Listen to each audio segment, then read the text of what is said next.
సంవత్సరాలు అయిపోయింది, కళ్ళ ముందు చూస్తున్నాయి.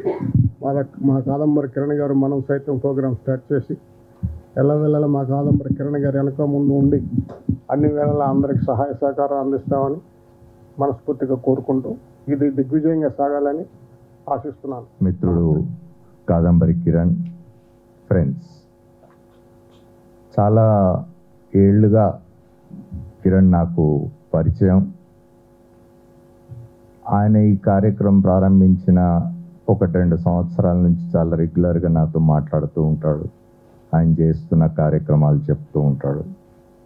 ఇంతకుముందు తను ప్రారంభంలో మాట్లాడుతూ జి కృష్ణ గారి శిష్యుడిని అని చెప్పాడు. మేము కూడా అందరం జి కృష్ణ గారి శిష్యులం. జి కృష్ణ గారు ఆయన బ్రతికుండగానే తన అంతిమంగా ఎక్కడికి వెళ్తాడో ఆయనకు తెలుసు. జి కృష్ణ గారి దగ్గర నుంచి పెద్ద పెద్ద వాళ్ళ వరకు మనం ఇంతకుముందు చూసిన ఏవీలో హార్ట్ వర్క్ అని పెట్టినాడు. హార్డ్ వర్క్ చాలామంది చేస్తారు. హార్డ్ వర్క్ ఎందుకు చేస్తారంటే సంపాదించడం కోసం, తాము సుఖంగా ఉండడం కోసం, తమ తర్వాతి తరాల కోసం కూడా సంపాదించి పెట్టడం కోసం హార్డ్ వర్క్ చేసేవాళ్ళు ఉంటారు. అందుకే కిరణ్ దాన్ని హార్డ్ వర్క్ అనకుండా హార్ట్ వర్క్ అన్నాడు. అంటే మనసుతో చేసేది. ఇతరుల కోసం మన మనసు పెట్టి చేసే పని హార్ట్ వర్క్ అంటారు. తన కోసం, తను సుఖంగా జీవించడం కోసం, తన తర్వాత తరాలు మనం చూస్తూ ఉంటాం. ఇప్పుడు కొంతమంది 100,000 కోట్లు సంపాదిస్తూ ఉన్నారు. నేను ఈ మధ్యనే నిన్ననే అనుకుంటాను యాదృచ్ఛికంగా మూర్తి గారు చేసిన ఒక రీల్ చూసినాను. అందులో ఆయన చెప్తాడు, ఏం తీసుకొని వచ్చినాం, ఏం తీసుకొని పోతాం, ఉన్నన్ని రోజులు హాయిగా సంతోషంగా ఉండక ఎందుకు ఇది అని. అట్లా ఉండదు. కొంతమంది అవతల వాడిని ఎట్లా తొక్కేద్దామని ఆలోచిస్తూ ఉంటారు. మూర్తి గారి రీల్ నిన్ననే చూసినాను నేను అనుకోకుండా. ప్రపంచాన్ని జయించాలని బయలుదేరిన అలెగ్జాండర్ ఆ కాంక్షతో చేస్తున్న యాత్రలోనే చనిపోతాడు. చనిపోయే ముందు తన వాళ్ళని పిలిచి చెప్తాడు, 3 కోరికలున్నవి నాకు. ఒకటి, నా మృతదేహాన్ని నా వైద్యులు మొయ్యాలి. 2, నన్ను తీసుకుపోతున్నప్పుడు అంతిమయాత్రలో దారి వెంబడి నేను సంపాదించిన సంపదన అంతా, వజ్ర వైడూర్యాలు, ధనం అంతా కూడా చల్లాలి. 3వది, సమాధిలోంచి నా చేతులు 2 ఇట్లా బయటకు కనిపించాలి. ఎందుకు అని అడుగుతారు. అడిగితే డాక్టర్లు మోయడం ఎందుకంటే డాక్టర్లు కూడా మనిషిని ఎల్లకాలం ఉంచలేరు, బ్రతికించి ఉంచలేరు అని చెప్పడం కోసం సింబాలిక్గా. ధనధాన్యాలు, ధనం అన్నీ ఎందుకు చల్లమంటాడంటే ఇవేవి నీ వెంట తీసుకోబోలేవు అని చెప్పడం కోసం. 3వది, చేతులు ఎందుకు ఇట్లా బయటికి కనిపించేట్టుగా పెట్టమంటాడంటే నేనేం తీసుకోబోలేదని ప్రపంచానికి తెలియడం కోసం అంటాడు. కాబట్టి ఇది అందరికీ ఈ స్పృహ ఉంటుంది కానీ మర్చిపోతారు. మర్చిపోయి స్వార్థం కోసం పనిచేస్తారు. కాబట్టే కిరణ్ లాంటి వాళ్ళు మిగిలిపోతారు. మీడియాకు నా రిక్వెస్ట్ ఏంటంటే, మేము మీడియాలో ఉన్నాం కొంతమంది, నేను, మూర్తి గారు, సాయి గారు, పృథ్వీ, అందరూ మీడియాలో ఉన్న వాళ్లకు, మీడియాకు మా విజ్ఞప్తి ఏంటంటే, ఇట్లాంటి కార్యక్రమం ఏదైనా జరుగుతున్నప్పుడు దాన్ని జనంలోకి తీసుకువెళ్తే మరింత మంది ఇన్స్పైర్ అయ్యి ఇట్లాంటి పని చేయడానికి ముందుకు వస్తారు. అట్లాంటి జరగాలని, ఆ పనుల్లో ఏమైనా మాలాంటి వాళ్ళ వల్ల ఏ కొద్ది సహాయం మా వల్ల జరిగినా కూడా తప్పనిసరిగా కిరణ్ వెంట ఉంటాం. కిరణ్ లాగా పనిచేస్తున్న, ఇంతకుముందు ఒక మిత్రుడు వచ్చి మాట్లాడుతూ చెప్పినారు, డివి రావు గారు అనుకుంటారు, వారు చేస్తున్న కార్యక్రమాల గురించి చెప్పినారు. మనం సంపాదించే దాంట్లో ఓ 5%, 10% కనీసం జనం కోసం ఖర్చు పెడితే మనం మనుషులుగా పుట్టినందుకు సార్థకత ఉంటుంది. కిరణ్ మరొక్కసారి అభినందిస్తూ నన్ను క్షమించాలి. నేను చాలా ముందు కిరణ్ అడగక ముందే ఇవాళ ఇంకొక మీటింగ్ ఒప్పుకొని ఉన్నాను నేను. కాబట్టి కొంచెం మధ్యలో వెళ్ళిపోతా, ఏమనుకోవద్దు. అందరు పెద్దలను క్షమించాలని కోరుతూ అందరికీ నా కృతజ్ఞతలు. వేదిక మీద ఉన్న పెద్దలందరికీ నమస్కారం. ఎంతోమందికి ఇన్స్పిరేషన్ కలిగించే గొప్ప వ్యక్తులు చాలా అరుదుగా ఉంటారు. ఆ అరుదుల్లో అరుదైన వ్యక్తి మా కాదంబరి కిరణ్. ఇప్పుడు దాదాపు 30 years నుంచి మేము అన్నయ్య అనుకుంటూ ఇండస్ట్రీలో ఉన్నాం. కేవలం ఇండస్ట్రీలో కాకుండా ఎంతో మందికి బయట వాళ్ళు కూడా ఆయన సహాయం చేశారు. అవన్నీ మనం చూస్తూనే ఉండాక ఏవిలో. అలాగే ముఖ్యంగా నేను బాగా హ్యాపీ ఫీల్ అయింది ఏంటంటే కరోనా టైంలో ఎవరు సాయం చేస్తారనేది చూసే ఆ సమయం అది. అంటే చిరంజీవి గారి దగ్గర నుంచి చాలామంది సపోర్ట్ చేస్తారు, చాలామంది చేశారు. కానీ కథపక్కన వాళ్ళ ఇంటికి వెళ్ళి మళ్ళీ ప్రోత్సహించి ఆ టైంలో నిజంగా చేయడం అనేది నిజంగా ఆ రోజు నేను చాలా హ్యాపీగా ఫీల్ చెప్పడం కూడా జరిగింది. సో ఇలా మీరు 12 సంవత్సరాలు కాదు 100 years ఇది మన సైతం అనేది ఉండాలి. కంపల్సరీ జరిపించే ఏర్పాట్లు కూడా చేసుకుని ఇండస్ట్రీలోనే కాకుండా అందరికీ ఉపయోగపడాలని మనస్ఫూర్తిగా కోరుకుంటున్నాను. Thank you so much. మీద ఉన్న పెద్దలందరికీ, ఎక్కడున్న వాళ్ళందరికీ నమస్తే అండి. నా పేరు పృథ్వీరాజ్, నేను TV9 యాంకర్ని. అన్న యూసుఫ్గూడలో మా ఇంట్లో ఆయన 2nd floorలో ఉంటారు, నేను 3rd floorలో ఉంటాను. అలా అన్నకు అంతకుముందు సినిమాల తర్వాత అట్లా పరిచయం నాకు. నేను అప్పటిదాకా చూసినవి విన్నవి పక్కన పెడితే నేను ప్రత్యక్షంగా చూసిన ఒకటే మీతో పంచుకుంటాను. ఎగ్జాక్ట్లీ మేము ఇంట్లో అప్పుడు ఉన్నది కూడా కరోనా టైంలో అందరం మనం ఎట్లా ఉందాం, మనం ఎట్లా తిందాం, ఎట్లా పడుకుందాం అని మనం ఆలోచిస్తుంటే ఈ ఒక మనిషి ఎవరైనా వస్తారా, ఎవరికైనా చేద్దామా, అయ్యో అందరూ బాధపడుతున్నారని నా కళ్ళ ముందు బాధపడ్డాడు. చాలామంది ఇంటికి వస్తూ ఉండేవాళ్ళు, కిరణ్ గారు ఇల్లు ఇదేనా, కిరణ్ గారు ఉన్నారని చెప్పేసి వాళ్ళకి అన్నీ సాయం చేస్తూ ఉండేవాడు. బియ్యం నుంచి డబ్బుల దాకా ఏదైనా సరే. ఒకరోజైతే నాకు బాగా గుర్తుంది, 100 మందిని ఇంటి ముందు నిల్చోబెట్టి మనిషికి 5,000 అండ్ 25 కిలోల బియ్యం, 25 kg రైస్, మనిషికి 5,000. 100కు ప్లస్ ఉన్నారు, బట్ ఈయన టార్గెట్ మాత్రం 100. అంటే ఒక గంటల 5 లక్షలు, అంతేనా? 5,000 × 100, 5 లక్షలు ఇచ్చేసండి మనిషి. సరే, ఈయన ఎక్కడి నుంచి తీసుకొచ్చారా, ఆయన దగ్గరే ఉందా, ఇవంతా పక్కన పెడితే వాళ్ళు ఎంత సంతోషపడ్డారు. ఆ 100 మెంబర్స్లో నా తరఫు నుంచి 3 ఉన్నారు. అట్లా అది ఒకటే ఎగ్జాంపుల్. అట్లా చాలామంది ఇంటి ముందు ఎవరైనా పంచాయతీల కోసం ఇంటి ముందు బ్యానర్ పెట్టుకుంటారు, ఎవరైనా ఇంకా దేనికోసమో బయట షో చేసుకుందామని ఇంటి ముందు బ్యానర్ పెట్టుకుంటారు. ఈ మనిషి కరోనా టైంలో నేను సాయం చేస్తాను రండి అని బ్యానర్ పెట్టుకుని కూర్చున్నాడు. నాకు భలే అది పరేషన్ అయిపోయాను అన్న, నీ సాయము నీ అవన్నీ చూసి. సో థ్యాంక్ యూ అన్న, నీకు దేవుడు బలమేలను కోరుకుంటున్నా. ఈ పుష్కరాలు కావాలని, అంటే మహాపుష్కరం అంటారా, మనం ఉన్నా లేకపోయినా ఇది ఉండాలని మనస్ఫూర్తి కోరుకుంటున్నాను. థ్యాంక్ యూ అన్న. లాస్ట్ వేదిక ముందున్న వారికి కూడా నమస్కారం. కాదంబరి కిరణ్ గారిని నేను బావగారు అని పిలుస్తాను. ఆయన ఏ టైంలో అయినా కూడా, ఎక్కడైనా ఏ సందర్భంలో అయినా కూడా, ఏ వర్క్ అయినా కూడా మేము ఆదేశించినా చేస్తాం, ఆయన ఆదేశించినా చేస్తాం. ఈ రకంగా మేము ముందుకు వెళ్తున్నాం. ఈయన సేవా కార్యక్రమాలతో పాటు ప్రకృతి సేవ కూడా చేస్తారు. కరోనా టైంలో ఎవరు ఇంట్లో వెళ్ళి బయటికి వెళ్ళని టైంలో వాళ్ళ ఇమ్యూనిటీ పెంచడానికి ప్రతి ఒక్కరి ఇండ్లలో పోయి బత్తాయి పండ్లు ఇచ్చాడు. మే నెలలో అనుకుంటా అందరి ఇండ్లలో పోయి బత్తాయి ఇవ్వడం, తర్వాత సెలబ్రిటీలతో ముందుతో మొక్కలు నాటించడం, ఇవి అవగాహన కూడా చేశారు. ఆయన మనము సైతం అని పెట్టారు, కానీ నేను కూడా ఆయనతో ఉంటాను. నేను సైతం ఆయనకి ఏ రకంగా అయినా హెల్ప్ కావాల్సి వచ్చినా ఎప్పుడైనా మేము ముందుండి నడిపిస్తామని. మనం సైతం 12వ వార్షికోత్సవానికి హాజరు కావడం చాలా గర్వంగా అనిపిస్తుంది. ఏవి చూసిన తర్వాత కాదంబరి కిరణ్ గారు ఎంత గొప్ప సేవ చేశారో అర్థమవుతుంది. దైవ మనుష్య రూపేణ అంటారు, ఆ దేవుడి రూపంలో ఉన్నారు కాదంబరి కిరణ్ గారు. వేలాది మందికి సేవ చేశారు. ఈ సేవలు ఇంకా కంటిన్యూ కావాలని కోరుకుంటున్నాము. మా వంతు కూడా వీలైనంత సహకారం అందిస్తాం. ఈ మంచిగా అద్భుతమైన కార్యక్రమాల్లో పాల్గొనడం సంతోషంగా ఉంది. Thank you sir. Years back అనుకుంటా మిత్రులు కాదంబరి కిరణ్ గారు ఫోన్ చేసి ఇక్కడ ఇలా మా యొక్క కార్యక్రమం పెడుతున్నాము అన్నప్పుడు అటెండ్ అయ్యాను ఇక్కడ. ఆ తర్వాత మళ్ళీ ఎప్పుడు చూసినా కూడా ఒక విచిత్రమైనటువంటి పరిస్థితి ఏంటంటే, సినిమా ఇండస్ట్రీలో వాళ్ళంటే ముందు ఇవాళ నా పాత్ర ఏంటి, రేపటి సినిమాలో ఇంతకంటే మంచి పాత్ర ఏంటి, ఆ పైన ఇంకా మంచి పాత్ర ఏంటి, లేకపోతే నెక్స్ట్ స్టెప్లో నిర్మాత అవుదామా, దర్శకుడు అవుదామా, ఈ యాంగిల్లో ఆలోచించేటటువంటి వాళ్ళు, దాంట్లో ఏదన్నా అవకాశాలు ఇవ్వమని చూసేటటువంటి వాళ్ళని చూసి. బట్ ఆయన ఎప్పుడు ఫోన్ చేసినా లేకపోతే ఎప్పుడు మెసేజ్ చేసినా నేను సొసైటీ ఇదిగో ఈ సో ఈ సేవా కార్యక్రమం చేస్తున్నాం, లేదా ఇది చేసాం అన్నటువంటి మెసేజ్లు మాత్రం వస్తుంటాయి. అంతే తప్పించి తన కెరీర్కి సంబంధించినటువంటిదో లేకపోతే తను సినిమాలో చేసిన బిట్స్ కూడా ఏ రోజున ఎవరికి పంచుకోడు. ఆయన సినిమాలో జనం చూసుకుని ఓహో కాదంబరి కిరణ్ ఇందులో ఈ సినిమాలో ఉన్నాడని తెలుసుకోవాలంటే, సాధారణంగా ఫిల్మ్ ఇండస్ట్రీలో వాళ్ళు ఎంతసేపటికి తమ ప్రచారాన్ని కోరుకుంటారు, సినిమాలో దాని ద్వారా ఇంకా మరికొన్ని సినిమాల ఆఫర్స్ కోరుకుంటారు.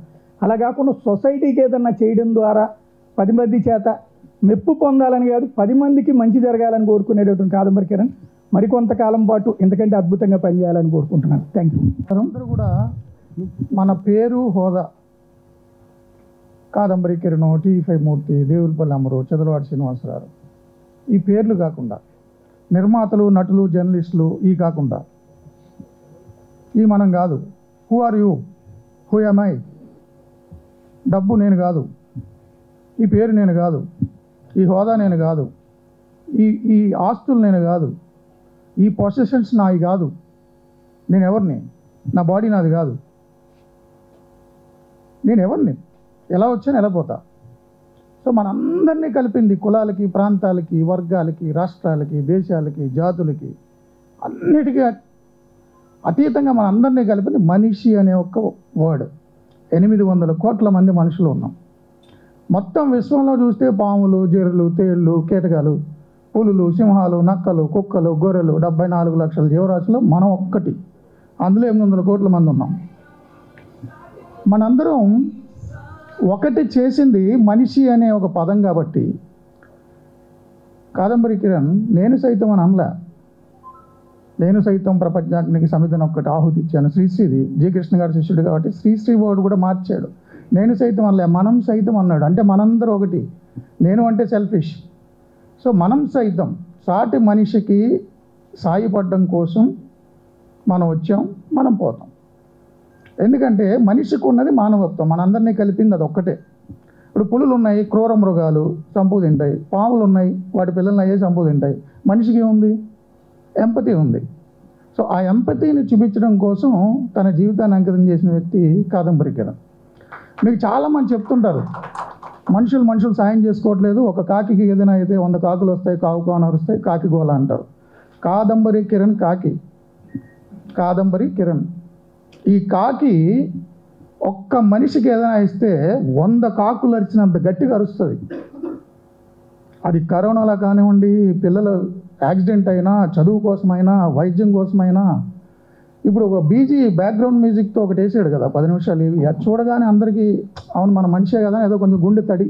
మామూలుగా మనకున్న ఇమేజ్ వేరు, ఈడో రాక్షసుడు, ఈడో దుర్మార్గుడు అనుకుంటుంటారు మనం చూసి. ఇలాగ వచ్చినప్పుడు చిన్న పాజ్ బటన్, అవును నేను మనిషిని కదా, నాకు కూడా ఏడుపు వస్తుంది. సో మనలో ఉన్న మనిషిని, మానవత్వాన్ని గుర్తు చేస్తూ 12 సంవత్సరాలుగా ఇంతమంది పెద్దల్ని కలిపి పిల్లలకి చదువు చెప్పించడానికి, వైద్యం చేయించడానికి, పునర్జన్మలు ఇవ్వడానికి రకరకాల సాయం చేస్తూ ఎస్ మీకు నేనున్నా, నువ్వు వేరు నేను వేరు కాదు, మనందరూ ఒకటి అని చెప్తున్నటువంటి కాదంబరి గురించి నేను ఎప్పుడూ ఒకటే చెప్తా. ఎవరికైనా కష్టం వస్తే కన్నీళ్ళు వస్తాయి ముందు. కానీ సినిమా ఇండస్ట్రీలో మధ్యతరగతి, దిగువ మధ్యతరగతి వాళ్ళు ఎవరికైనా కష్టం వస్తే కన్నీటి కంటే ముందు వచ్చేది కిరణ్. సో అతనికి ఖచ్చితంగా మనందరూ హెల్ప్ చేద్దాం. Thank you. సభకు నమస్కారం. కిరణ్ మమ్మల్ని అందరినీ ఇక్కడికి తీసుకొచ్చి సమావేశపరిచారు. స్టేజ్ మీద ఉన్న మూర్తి గారు, వేణుగోపాలాచారి గారు, రామ సత్యనారాయణ, సురేష్, సూర్యనారాయణ గారు, అందరూ ప్రతి ఒక్కళ్ళు మేము అదృష్టవంతులు ఇటువంటి సభకు రావటం కానీ, లేకపోతే రాజకీయ మీటింగ్లకు కానీ అనేక చోట్లకి వెళ్తుంటాం. అది ఒక ఎత్తు. ఎదుటి వాళ్ళకి సహాయం చేసే ఒక మంచి గొప్ప సమావేశానికి మేము రావటం మేము అదృష్టవంతులు. ముఖ్యంగా ప్రతి మనిషి జీవితంలో సంతోషంగా ఉండాలంటే మనం కాదు, ఎదుటి చేసినప్పుడే మనకి ఒకళ్ళు పొగడాల్సిన పని లేదు, మన ఆత్మ తృప్తి ఉంటుంది. ఎదుటి సహాయం చేస్తే ఆ రోజు మనం ఎంత సంతోషంగా ఉంటామో మనకు తెలుసు. అటువంటి నిజం తెలిసిన వ్యక్తి మన కాదంబరి కిరణ్. మనకు జన్మిస్తే దాన్ని సార్థకం చేసుకోవటానికి ఎదుటి సహాయం చేస్తే భగవంతుడు మనకు సంతోషం పాటు అన్ని ఐశ్వర్యాలు ఇస్తారు. అంతేత నాకున్న అనుభవం, మనం మంచి చేస్తే భగవంతుడు మన అమ్మటుంటాడు, మనకు అన్ని రకాల సుఖ సంతోషాలు వస్తాయి. కిరణ్కి నేను ఈ సమావేశంలో అడ్వైజ్ చేసేది ఏంటంటే, ఇంతమంది మనుషులు ఉన్నారు, మంచి మనుషులు ఉన్నారు, ఇది ఇంకా కూడా ముందుకు తీసుకెళ్ళండి. జర్నలిస్టులు కూడా, మీరు కూడా పత్రికా అధిపతులు కానీ జర్నలిస్టులు కానీ ఇటువంటి మంచి సమాజంలో ప్రోత్సహిస్తే కష్టాల్లో ఉన్న వాళ్ళకి ఎక్కువ ఉపయోగం జరుగుద్ది. అంతేత కిరణ్, నువ్వు వీలైనంత ఒక కమిటీగా ఏర్పాటు చేసి మంచి మనుషులను తీసుకొని ఇంకా కూడా దీన్ని ముందుకు తీసుకెళ్తే సొసైటీలో చాలామందికి మంచి జరుగుద్ది. ఇది నా రిక్వెస్ట్. Thank you. నేను సామాన్యుడిని, కానీ ఎప్పుడు కాదంబరి కిరణ్ అంటే ఇష్టం ఏంటంటే ఎవరన్నా కష్టంలో ఉంటే అది తను దాన్ని క్లియర్ చేయగలదా లేదా కాదు అవన్నీ ఆలోచించాడు. కష్టంలో ఉన్నా అంటే నేను ఉన్నానని ఫస్ట్ స్టార్ట్ అయిపోయి తనలాంటి మెంటాలిటీ ఉన్న వాళ్ళందరినీ కలిసి ఏదో ఒక చేయూతే వెంటనే ఇమ్మీడియట్గా మనం ఫోన్ చేసి వెంటనే సాయం ఎప్పుడు వస్తుందని చూసే పని లేక ఒక వ్యక్తి ఆయన ఫోన్ చేయకపోయినా కూడా వ్యక్తి ఇలా ప్రాబ్లంలో ఉన్నాడని తెలిస్తే కూడా తీసుకెళ్ళి ముందర ఇచ్చి కొంచెం మిగతా వాళ్ళు కూడా చెప్పి చేసే వ్యక్తి. అటువంటి హృదయం అనేది చాలా తక్కువ మందికి ఉంటుంది. తనకి రక్ష కూడా అదే. ఎందుకంటే ఒక సాటి మనిషిలో ఒక కష్టంలో ఉన్నప్పుడు ఇమ్మీడియట్గా ఇంటరాక్ట్ అవ్వటం అనేది అది దైవ సంబంధమే. ఆయన మానవ సేవ మాధవ సేవ లాగా ఆయన నిరంతరం, నేనంటే పూజల్లో వెళ్ళినా ఆయన దీంట్లో ఈ రకంగా నాకన్నా ఎక్కువ గొప్ప పుణ్యం సంపాదించుకుంటున్నాడు. ఆయన చేసే కార్యక్రమానికి అలాంటి వ్యక్తులు, సంబంధం తెలియని వ్యక్తులు కూడా వచ్చి డబ్బులు ఇస్తారు. ఎందుకంటే ఆ పాజిటివ్ ఎనర్జీయే వాళ్ళని తీసుకొస్తుంది. డెఫినెట్గా తను ఈ మధ్య కొన్ని రోజులు చేయలే. ఎందుకు చేయలేదంటే ఆయన ఆ కమిటీలో ఉండి, ఆ బిజీలో ఉండి ఇప్పుడు దాని నుంచి బయటకు వచ్చాడు. దీంట్లో నుంచి ఇప్పుడు మళ్ళీ ప్రజలందరికీ, కష్టంలో ఉన్న వాళ్ళందరికీ ఉపయోగపడే వ్యక్తిగా భగవంతుడే ఆ రూపంలో వాళ్ళ చేత పంపించినట్టున్నారు. So I wish him all the very best. డెఫినెట్గా తను చేసే ప్రతి కార్యక్రమంలో ప్రతి ఒక్కరు, ఇది చూసిన వాళ్ళు కూడా నేను కూడా ఎందుకు చేయకూడదు, ఇక్కడ వచ్చి మనం కెమెరాలో కనపడ్డామంటే అవతల కూర్చున్న వ్యక్తులు కూడా నేను ఎప్పుడు చేయాలి, నేను ఇక్కడ రావాలని ఒక భావన కోసం చేస్తారు తప్పితే ఇది పబ్లిసిటీ కోసం కాదు. ఎవరైనా సరే చాలామంది కూడా చెప్పారు, మనం వెనక ఎక్కడో కూర్చుంటాం, పైన స్టేజ్ మీద వాళ్ళు వెళ్తారు, మనం ఎప్పుడు ఆ స్టేజ్కి వెళ్తాము అని ఒక ఆలోచన, ఒక పాజిటివ్నెస్ పెంపొందించింది. అలాంటి కార్యక్రమం డెఫినెట్గా దీన్ని ఏదో పబ్లిసిటీ అనే యాంగిల్ కాకుండా ప్రతి ఒక్క వ్యక్తిలో నేను కూడా ఆ స్టేజ్కి వెళ్ళాలి, కాదంబరి కిరణ్ లాగా వెళ్ళాలి, లేకపోతే ఇంకోరికి వెళ్ళాలి అనే ఒక భావన కలిగిస్తుంది. డెఫినెట్గా ఈ కలికాలంలో ఇటువంటి వ్యక్తులు ఉండటం చాలా అరుదు. అటువంటి పరిస్థితుల్లో కూడా వాళ్ళు ఉండటం అనేది దాని భగవంతుడు ఈ రకంగా వాళ్ళని వాడుకుంటున్నాడు. డెఫినెట్గా తను చేసే ప్రతి కార్యక్రమంలో నా వంతు సహాయం నేను చేస్తాను. డెఫినెట్గా మీరు కూడా ఈ ఇన్నాళ్ళు ఎవరైనా ఒకరిద్దరు వచ్చి జాయిన్ అవుతుంటే కూడా ఈ ఆర్గనైజేషన్ పెరుగుద్ది. థ్యాంక్ యూ వెరీ మచ్ ఈ ఆపర్చునిటీ ఇచ్చినందుకు.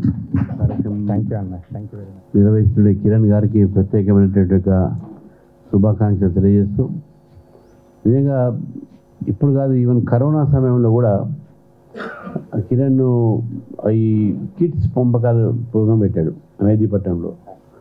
నేను అప్పుడు పిలిస్తే కరోనాలో మొత్తం లాకౌట్ ఉన్నది, వారి దగ్గర పోవాలంటే సరే అప్పుడు నేను ఎమ్మెల్సీ అప్పుడే ఉన్నా కాబట్టి ఎక్కడ పడితే అక్కడ నాకు అలౌ చేశారు. పోయాను, చాలామందికి పాపం టెంపుల్ దగ్గర చేశారు. దాదాపు 100 మందికి వారు కిట్ ఆ రోజు పంపిణీ చేయడం జరిగింది. అప్పుడే నాకు కిరణ్ పరిచయం అయ్యారు. అఫ్కోర్స్ సినిమాలో చూసుకుంటే వేరే మాట, కానీ పరోక్షంగా మాకు తెలిసిన, ప్రత్యక్షంగా నాకు పరిచయం అయింది మాత్రం కరోనా సమయంలో. అప్పటి నుంచి ఏ సేవా కార్యక్రమం ఉన్నా, ఆయన ఇంట్లో ఏదైనా కార్యక్రమం ఉన్నా నన్ను పిలుస్తూ ఉంటారు. ఈరోజు ఈ కార్యక్రమం పెట్టి నిజంగా రాశారు సర్వీసెస్ కూడా. ఇంతకుముందు అశోక్ గారు చెప్పారు, మానవ సేవనే మాధవ సేవ. నిజంగా ఈరోజు అంటే వేరే ఇష్యూ కాదు, కానీ ఇప్పుడు మన నరేంద్ర మోదీ గారి యొక్క 75th ఇయర్లో 15 రోజులు మేము సేవా కార్యక్రమం చేస్తున్నాం. అంటే రాజకీయ పార్టీలో ఉండి కేవలం రాజకీయాలు మనం తిట్టడం అది కాకుండా సేవ కూడా చేయాలి. అది కూడా పెద్ద రాజకీయ పార్టీలో కార్యకర్తగా ఒక లక్షణం ఉండాలి. అందుకని మా అందరూ కూడా ఏంటంటే మేము చిన్నప్పటి నుంచి ఆర్ఎస్ఎస్ సేవ ఇప్పుడు పెరిగినాం కాబట్టి మేము సేవ చేయడం అనేది మాకు చాలా ముఖ్యం. రక్తదానం కానీ ఇంకేదైనా కానీ అటువంటి చేయడం, స్వచ్ఛ భారత్ కానీ ఇవన్నీ. అంటే సేవతోని రాజకీయం ముడి లేదు, అది మానవతత్వం ముడి ఉంది. మనం మానవత్వానికి సేవ చేస్తాం, రాజకీయం తర్వాత ఏదైనా సరే, కానీ మనం సేవ కోసం చేసే భావన అందరిలో ఉండాలి. భారతీయులకు నిజంగా చెప్తాను, కరోనా సమయంలో మనకి ఎంత సేవా గుణం చూడండి. ఒక్క వ్యక్తి కూడా ఆకలి శాతం చావలే. మనం చాలామంది చూసినాం పాపం ఇళ్ళల్లో వండుకొని టిఫిన్లు ఇచ్చి కొంతమందికి మీద వాళ్ళకు వనాలు పెట్టి భోజనాలు పెట్టి. ఈవెన్ మా ఉస్మానియా సిటీలో మేము సాయంకాలం వాకింగ్ చేసి చూస్తుంటే కొంతమంది పాపం వచ్చి కుక్కలుగా మెస్సులు బంద్ ఉంటాయి. ఆ డాగ్స్ అన్నీ కూడా ఈరోజు తినడానికి ఆహారం ఉండకపోతే పెరుగన్నం అని పెట్టిపోయేది ప్యాకెట్లు అక్కడ. అంటే అంత మానవత్వం, అంత ఒక దయా గుణం అనేది మన భారతీయులో ఉన్నదని చెప్పే విషయాన్ని మనం గుర్తించాలి. దాంట్లో భాగంగానే కిరణ్కు ఈరోజు ఈ యొక్క సర్వీస్ మోటో అనేది కూడా వచ్చింది వారికి. మరి వారికి భగవంతుడు ఇంకా శక్తి ఇచ్చి ఇంకా ముందుకు ఇటువంటి అనేక కార్యక్రమాలు చేయాలి. మా వంతు, మా ప్రయత్నం, మా కోఆపరేషను మా సహకారం ఎప్పుడు కూడా కిరణ్ గుర్తుందని చెప్పేసి ఎందుకంటే చాలా కార్యక్రమాలు ఉన్నాయి ఇవాళ. దాంతో వచ్చి 10:30కి వస్తాను, మనకి వేరే కూడా ఉన్నాయి కాబట్టి చాలా ధన్యవాదాలు. మీకు మరొకసారి శుభాకాంక్షలు.